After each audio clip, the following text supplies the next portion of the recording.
I am Kenton Trott. I'm the Acting Chief Inspector of the Serious Crime Department of the Bermuda Police Service.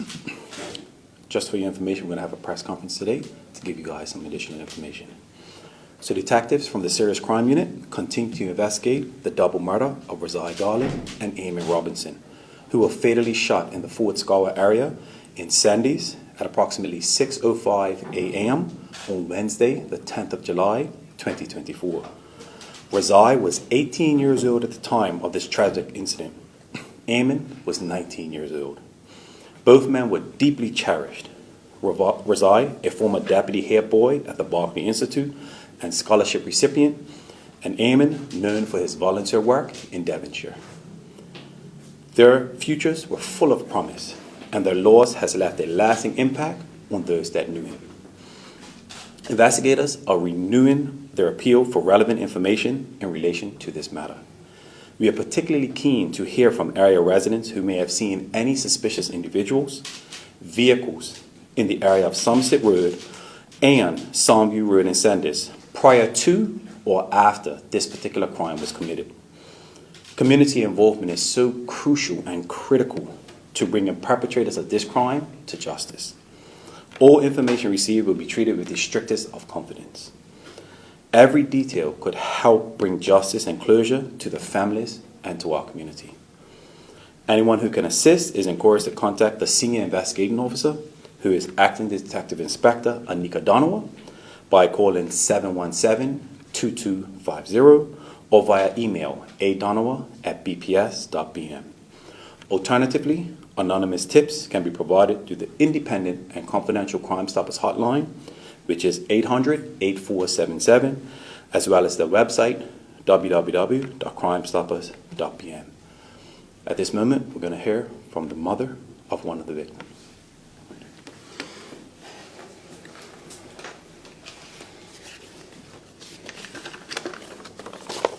Good afternoon. I stand before you today not as a perfect person, but as a mother whose heart has been shattered. My son, Eamon Jermaine Robinson, and my godson, Razai Alexander Garland, were taken from us on July 10th, 2024. And with them went dreams that will never be realized, jokes that will never be heard, and futures that will never unfold. My son Eamon was building his future, contributing to his community, always ready to lend a helping hand. Eamon was also a twin. His brother now faces life without his other half, a bond that no one should have to lose so young. Razai was pursuing his dreams of becoming a psychologist. He wanted to help Bermuda's teenagers navigate the challenges of growing up on this island. Together, Eamon and Razai started a landscaping business. Two young men with hope, plans, and so much to give. Let me be clear. This is not a political statement, nor is this an attack on our brothers in blue. I trust that the investigation will continue with the thoroughness it deserves. I am grateful of the two arrests. However, an arrest is not a charge, and an arrest does not always lead to justice. I would be failing my son and godson if I did not speak this truth. This is not just my problem because Eamon is my son. This is not just the Riley Garland family's problem because Razai was their beloved. This is our problem. This is Bermuda's problem. Over the past 30 years, we have lost an estimated of 104 souls to homicide in Bermuda, in a community with a general population of 63,000 people. That means every neighborhood, on every street, in every family, we have felt the ripple effects of violence. We have all been touched by this tragedy, whether we want to acknowledge it or not. I have seen this cycle from every angle, as a professional, as a community member, and now as a grieving mother. I have seen how violence tears through generations, how it steals not just lives but hope, how it makes parents afraid to let their children dream big. I don't want to change the world today. I want to challenge us to change how we think about these tragedies. I want us to shift from, it could be my child, to this is a collective problem that we can solve together. Because the truth is, it could be your child.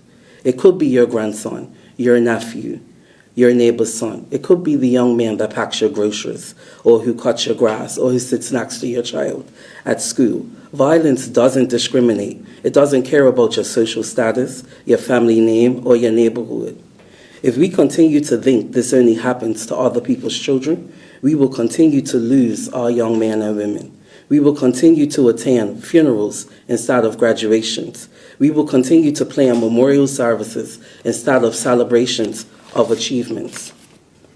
But if we embrace the truth that this is our collective crisis, then we can find collective solutions. We can create a community where young people have real opportunities, where conflict doesn't escalate to violence, where someone always speaks up when they see trouble brewing, where young people are taught to regulate their emotions and make conscious decisions. My godson and my son will not become another statistic of an unsolved murder in Bermuda. Their names will not be forgotten. But I'm asking for your help to ensure that. If you know something about what happened on July 10th, 2024, please speak up. If you have information that could bring justice, please share it. Your silence protects no one. Your silence only ensures that another family will stand where I'm standing today, begging for answers, pleading for justice, and asking for change. We are better than this. Bermuda is better than this. Our young people deserve better than this. I am not asking you to take sides, nor am I asking you to point fingers. I am asking you to care enough about this community to speak up. I am asking you to love our children enough to demand better for them. Razai wanted to be a psychologist to help our teenagers. Eamon wanted to build a future for himself and contribute to his community. They were doing exactly what we asked our young men to do. Work hard, stay out of trouble, and build something positive. So today I stand before you again as a mother who has lost her son, but also as a woman that still believes in this community. I still believe that we can do better. I still believe that if we work together, we can create a Bermuda where no parent has to stand where I stand today, where no twin has to lose their other half to senseless violence, and where no sister has to lose a brother. Please help us find justice for Eamon and Razai. Help us prove that their lives matters, that they will love, just not by their family, but by this entire community. Peace. All right. So, as you would have heard, those are the words of a grieving mother. And again, we're going to implore you, members of the community, this is our community. So please, if you have any information, reach out to any police officer you may know. You can also contact Acting Detective Inspector Anika Donovan, Crime Stoppers, and please give us any information you might hear. Are there any questions from the media? Yes, Elisa Bernardo with Bermuda Broadcasting. Thank you for your remarks. Yeah. I understand that 2 individuals were arrested. Can you provide an update on the status? Do they remain in police custody? Okay, so at the present moment, those 2 individuals are still under investigation and they remain on police bail at this present moment. Okay, understood. And have investigators been able to pinpoint why the 2 victims were in that area of Somerset at that particular time in the morning? Okay, so what we are doing is following all investigative leads, and as we said, the main focus of this is going to be to appeal for those witnesses. So there may be a witness that can speak to some of the very questions that you're asking. So what we're going to do is want to re-emphasize, if anybody could come forward with any information that can assist with the investigation, that is our true plea for today. So it's still too early to say if this incident is perhaps gang related or if the victims were alert to that specific area? Yes, at this present moment, we won't further discuss that. We'll just continue our lines of inquiry. Okay, understood. Okay, no further questions. Thank you. Thank you. Yes, good afternoon. Seiko Hendrickson from the World Gazette. Excuse me. Firstly, I understand that during the double shooting at Legend Sports Bar, there was a lot of people who had come forward, not just about that situation, but potentially others as well. Did police get any further information following that investigation regarding this or any other investigations? Okay, so as we said, confidentiality is so important to us. So what we don't want to do is give additional information, which might lead to somebody figuring out, hey, this person gave that information. So we're thankful for everybody that does come forward, and we're asking that in the same manner, if people can come forward to give information, any information, it could be a small little piece, oh, I saw this, or oh, I remember hearing this. Just come forward with that information, because you never know how that little piece might tie into the bigger picture that we're investigating. I see. On a similar note, and forgive me if this feels like a repeat, but do police believe or have any idea if this might be connected to any other incident that happened prior to or after this double murder at Scout Rental? Okay, so as I said, the key thing here is trying to keep our focus on this particular one. We want information about everything, and at the appropriate time, that information can be shared. However, what we're trying to do is gather as much information as we can. And remember, it's coming up to the year anniversary now. So we just want to re-emphasize, listen, you might say, you know what, maybe I didn't want to say it at the time, or maybe it's been bothering you for a while. Come forward and give us that information. We're treated with the strictest of confidence, and we want to assist to progress this investigation and to assist with the families. I see, so Yeah. I see.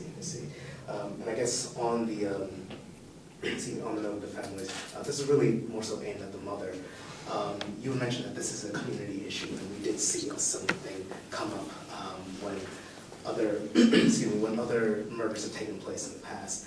Have you gotten any sort of seen any sort of community outreach from just neighbors, friends, anything like that coming to you just to offer just offer any comfort? And if so, what would you like to say to the wider community with regards to their approach to how they've helped you personally through all of this? Well, to answer your question, yes, we've received tons of outpouring of support.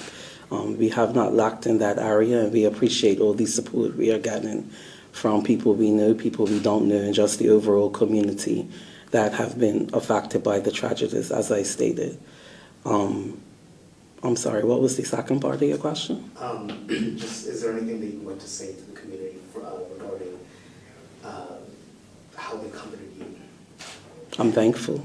I mean, I believe that we're thankful. My family is thankful. My extended family is thankful. That's about it. I'm sure both families feel the same way. And I think that's really it, actually. Okay, thank you. All right. Any additional questions from anyone? All right. Again, thank you to the media for coming, and just want to remind everybody that this is about Eamon and Razai. So if you have any information, please contact a police officer you know. Thank you.